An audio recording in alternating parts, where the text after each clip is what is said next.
नमस्कार दोस्तों। आज मैं आपको अपनी कहानी के बारे में बताने जा रहा हूँ। जी हाँ, ये मेरी कहानी है। आप इसे प्रेम कहानी भी कह सकते हैं और नहीं भी। मेरा नाम रवि है। अपनी पढ़ाई पूरी करने के बाद मुझे नौकरी की कोई टेंशन नहीं थी, क्योंकि डैडी का जो छोटा सा बिजनेस था मुझे वही संभालना था। मैं मिडिल क्लास फैमिली से था और अपने माँ बाप का इकलौता था। आइए अब मैं आपको अपनी कहानी के बारे में बताता हूँ। हर लड़के की तरह मैं भी फेसबुक से जुड़ा हुआ था। आजकल आम बात है कि हर लड़का नकली नाम से आईडी बनाकर चैटिंग करते हैं। मैं भी उन्हीं में से एक हूँ, लेकिन मैं सिर्फ अपने दोस्तों को बेवकूफ़ बनाता था। मैंने रवीना नाम से एक फेक आईडी बनाई और अपने दोस्तों से लड़के बनकर बात करके उन्हें बेवकूफ़ बनाता। मैंने आज तक किसी लड़की से बात नहीं की थी, लेकिन उस दिन मैंने मेघा नाम की लड़की की प्रोफाइल देखी। प्रोफाइल पर लड़की का कोई फोटो नहीं था और उनकी फ्रेंड भी 2-3 ही थी, वो भी लड़की। मैंने मेघा को अपनी फेक आईडी रवीना के नाम से फ्रेंड रिक्वेस्ट भेजी और 2 दिन बाद मेघा ने मेरी फ्रेंड रिक्वेस्ट एक्सेप्ट कर ली और इस तरह मेरा मेघा के साथ मतलब रवीना का मेघा के साथ बात करने का सिलसिला चल पड़ा। मेघा जी, आप क्या करते हैं? पढ़ाई खत्म करने के बाद अब माँ का घर के कामों में हाथ बटाती हूँ। और आप क्या करती हो रवीना? मेघा ने अपने बारे में बताकर मुझसे मेरे बारे में पूछा। डैडी का छोटा सा बिजनेस है, वही संभालती हूँ, मैंने सच लिखते हुए सेंड किया। अच्छा, और आपके घर में और कौन कौन है? मेघा ने एक और सवाल पूछा। मम्मी, डैडी और बस मैं। मतलब आपका कोई भाई बहन नहीं है? जी मेघा जी, आपने बिल्कुल सही कहा।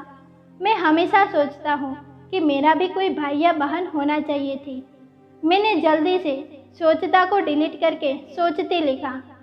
भाई बहन के होने से घर में अकेलापन महसूस नहीं होता। वैसे मेरा भी कोई भाई नहीं है, लेकिन एक दीदी है। हम दोनों बहनें बहुत मस्ती करते थे और दिन भर घर में उधम मचाए रखते। करते थे का मतलब? मैंने लिखा। दीदी की शादी हो गई। दीदी के जाने के बाद मैं बहुत अकेली हो गई। सच में बहुत याद आता है उनके साथ बिताया हुआ वक्त। सुनो रवीना, माँ मुझे बुला रही है, बाद में बात करते हैं। इतना लिखकर मेघा चली गई और मैं उसके मैसेज को देखकर दोबारा पढ़ने लगा। अब मेरी और मेघा की रोजाना बातें होने लगी। मेघा ज़्यादातर अपने माता पिता और अपनी दीदी की ही बातें करती। मैं भी उसे अपने दिन भर के शेड्यूल के बारे में बताता।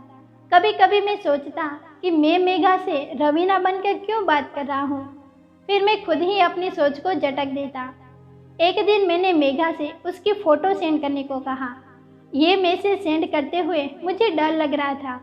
पता नहीं मेघा क्या सोचेगी। मेघा मुझे अपनी फ़ोटो दिखाने के लिए तैयार हो गई, लेकिन एक शर्त पर। उसने लिखा, रवीना, तुम मेरी बहुत अच्छी दोस्त हो। मैं तुम पर एतबार करके अपनी फ़ोटो तुम्हें दिखा रही हूँ, इस शर्त पर कि तुम ये फ़ोटो किसी और को नहीं दिखाओगी और ना ही किसी और को दोगी। और मैंने भी उसे प्रॉमिस कर दिया। थोड़ी देर बाद उसकी फ़ोटो मेरी मोबाइल स्क्रीन पर थी। सावली सलोनी सी मुस्कुराती हुई, दाएं गाल पर डिम्पल पड़ता हुआ सलवार सूट में मेघा बहुत अच्छी लग रही थी। उसकी फ़ोटो देखकर मैंने उसकी तारीफ में एक लाइन लिख दी। मेघा ने भी मुझसे मेरी फ़ोटो मांगी। अब मैं अपनी बात में खुद फंस चुका था। मैंने बहाना बताते हुए मेघा को लिखा, मेरे पास मेरी सारी फ़ोटोज़ बहुत पुरानी है। मैं तुम्हें अपनी अभी की फ़ोटो लेकर सेंड कर दूंगी, लेकिन बाद में। मेघा मेरी बात मान गई और मैंने एकदम लंबा सांस बाहर की तरफ निकाला, ये सोचकर कि आज तो तेरा भांडा फूटने ही वाला था रवि। फिर काफ़ी दिनों तक मेघा से मेरी बात नहीं हो पाई, क्योंकि वो अपनी दीदी के पास दूसरे शहर गई थी। जाने से पहले मेघा ने मेरे लिए मैसेज छोड़ा था, रवीना, मैं कुछ दिनों के लिए दीदी से मिलने उनके घर जा रही हूँ। प्लीज़ तुम माइंड मत करना, तुमसे ज़्यादा बातें नहीं हो पाएगी। एक हफ्ते बाद जब मेघा अपनी दीदी के यहाँ से आई तो ज़्यादातर वहीं की बातें बताती रही। पता नहीं मुझे क्या एकदम से सूझा कि मैंने अपना राज उसके सामने खोल दिया। मैंने मेघा को लिखा, मेघा, मैंने तुमसे एक झूठ बोला है। मैं रवीना नहीं, रवि हूँ। मैं लड़का हूँ। और फिर मैं मेघा के मैसेज का इंतज़ार करने लगा। मैंने फिर मेघा को मैसेज किया, मैं जानता हूँ कि तुम्हें ये सब जानकर शौक लगेगा, लेकिन मेरा कोई गलत इरादा नहीं था। ये तो तुम भी जानती हो कि मैंने आज तक तुमसे कोई गलत बात नहीं कही। मैं फिर से मेघा के मैसेज का इंतज़ार करने लगा, लेकिन काफ़ी देर तक मेघा का कोई मैसेज नहीं आया। फिर 2 दिन बीत गए, लेकिन मेघा का कोई मैसेज नहीं आया। मैंने मेघा को कई मैसेजेस किए और उसे सॉरी भी लिखा। 1 हफ्ते बाद मैंने अपने मोबाइल स्क्रीन पर मेघा के मैसेज लिखे हुए देखे। मेघा ने लिखा था, ऐसा ही एकजुट मैंने भी तुमसे बोला था। दरअसल मैं भी मेघा नहीं, करण हूँ। मैं भी तुम्हारी ही तरह एक लड़का हूँ। मेघा तो मेरी कज़न का नाम है और वो फ़ोटो भी मेरी कज़न मेघा की है। अब तक मैंने तुम्हें जो भी अपने बारे में बताया वो सब मेघा के बारे में ही था।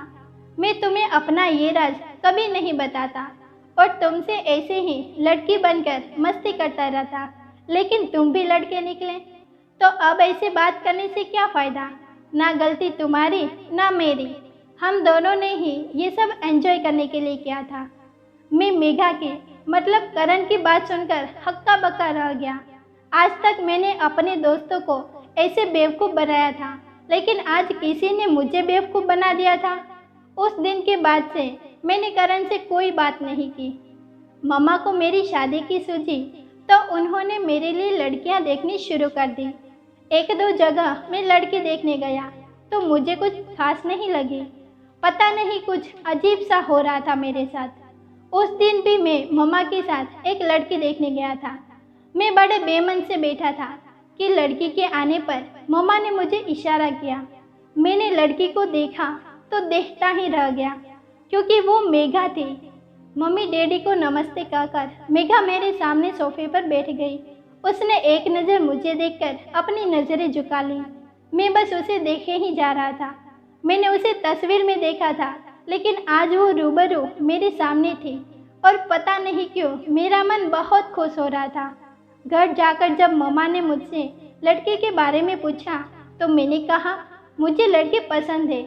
मेरे हाँ करने की देरी थी कि चट मंगनी पट ब्याह वाला मामला हो गया और 2 महीने बाद मेघा मेरी पत्नी बनकर मेरे घर आ गई। शादी के 1 हफ्ते बाद मेघा पैकिंग कर रही थी, क्योंकि हम घूमने के लिए कश्मीर जा रहे थे। मैंने मेघा के पास बैठते हुए कहा, मेघा, मैं तुमसे बहुत प्यार करता हूँ। जानती हूँ पिछले 1 हफ्ते से आप यही कर रहे हैं। मेघा ने कपड़े सूटकेस में रखते हुए कहा, मेरा तुमसे प्यार अभी का नहीं है, बल्कि उस वक्त का है जब मैंने तुम्हारी तस्वीर पहली बार देखी थी। तो आप मुझे देखने घर क्यों आए? जब रमेश अंकल ने रिश्ते के लिए मेरी तस्वीर आपके घर भेजी थी, तभी आप कह देते कि मुझे लड़की पसंद है। फिर घर आकर मुझे देखने की फॉर्मेलिटी क्यों निभाई? मेघा ने हंसते हुए कहा, मेघा, मेरा प्यार उससे भी पहले का है। अच्छा, आपने मुझे पहले कहाँ देख लिया जो मुझसे प्यार कर बैठे? फिर मैंने मेघा को सब बता दिया, अपनी और करण की चैटिंग के बारे में, कैसे हम दोनों ने लड़की बनकर एक दूसरे से बात की थी। तुम्हारी तस्वीर देखकर मैं मन ही मन तुम्हें चाहने लगा था, मगर मैंने ये बात तुमसे मतलब करण से कभी नहीं कही। और अच्छा ही हुआ मैंने ये बात करण से नहीं कही, क्योंकि वो करण था, तुम नहीं। अरे ये तो बताओ, हमारी शादी में तुम्हारा वो कज़न करण नहीं दिखाई दिया? मैंने मेघा को सब बताते हुए उससे पूछा। मेरी बात सुनकर मेघा पूछ चुकी खड़ी थी। बात भी सही थी।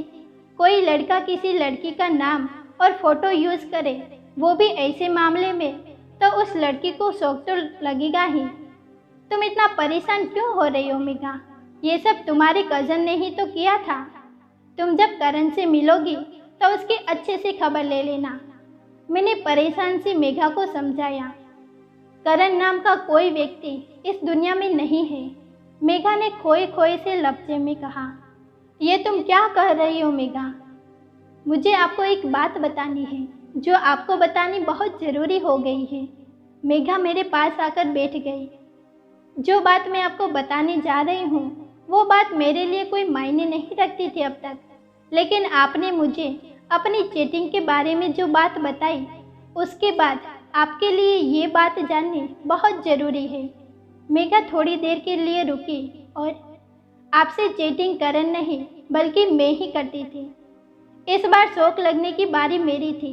मैं आंखें फाड़े मेघा को देख रहा था और मेघा मुझे देख रही थी। जब रवीना की यानी कि आपकी फ्रेंड रिक्वेस्ट मेरे मोबाइल पर आई तो मैंने ये सोचकर फ्रेंड रिक्वेस्ट एक्सेप्ट कर ली कि किसी लड़की से बात करने में क्या हर्ज है। मैं रवीना से बातें करने लगी और उसे अपनी एक फ़ोटो भी भेज दी। मुझे यकीन था कि रवीना मेरी फ़ोटो का कोई गलत फ़ायदा नहीं उठाएगी क्योंकि वो भी एक लड़की है। लेकिन जब रवीना ने मुझे ये बताया कि वो रवीना नहीं बल्कि रवि है और एक लड़का है तो मुझे बहुत अफसोस हुआ कि मैंने एक अनजान पर भरोसा करके अपना फ़ोटो उसे दे दिया। एक हफ्ते तक मैं इसी उधेड़-बुन में रही कि कहीं रवि मेरी फ़ोटो के साथ कुछ गलत ना कर बैठे। फिर मैंने रवि को एक मैसेज किया और उसमें वही लिखा जो आप पढ़ चुके हैं। मतलब मैंने अपने आप को करण में बदल दिया। फिर धीरे धीरे इस बात को भूल गई और आज मैं आपको ये सारी बातें बता रही हूँ। मेघा ने अपनी बात पूरी करके सिर झुका लिया था। मैं मेघा की बात सुनकर बस मेघा को देखे जा रहा था। मतलब जिससे मैं बात करता था वो करण नहीं, असल में मेघा ही थी, यानी कि तुम ही थी। जी, मेघा की बात सुनकर मैं खुशी से और हंसने लगा और हंसता ही जा रहा था। मेघा मुझे ऐसे हंसते हुए देखकर बोली, आप ऐसे क्यों हंस रहे हैं? क्योंकि मैं बहुत खुश हूँ इसीलिए हंस रहा हूँ। जब तुमने मुझसे कहा कि तुम मेघा नहीं करण हो तो मेरा दिल टूट गया था, लेकिन मुझे ये जानकर बहुत अच्छा लगा कि जिससे मेरी बात हुई थी वो तुम ही थी, क्योंकि मैं तुमसे बहुत प्यार करने लगा था और बहुत चाहने लगा था तुम्हें। मैंने मेघा को कंधे से थामकर कहा, अच्छा, मुझसे पहले और कितनी लड़कियों से लड़की बनकर बात की है आपने? मेघा ने झूठी नाराज़गी से कहा, पहली और आखिरी लड़की तुम ही हो मेघा, और मेरी इस बात पर यकीन करना। मैंने तो आपकी उस बात पर यकीन किया था कि आप रवीना हो, लेकिन मुझे क्या मिला? सिर्फ धोखा। वो धोखा नहीं था मेघा, हाँ झूठ जरूर था, लेकिन मैंने तुम्हें अपने बारे में सच भी तो बता दिया था। झूठ बोलकर फिर सच बता दो तो इसका क्या फ़ायदा? सॉरी, मुझे माफ़ कर दो। मैंने मेघा को अपनी बाहों में भर लिया। मेघा मेरी बाहों में आकर मुस्कुरा दी। आज हमारी शादी को 1 साल हो गया है।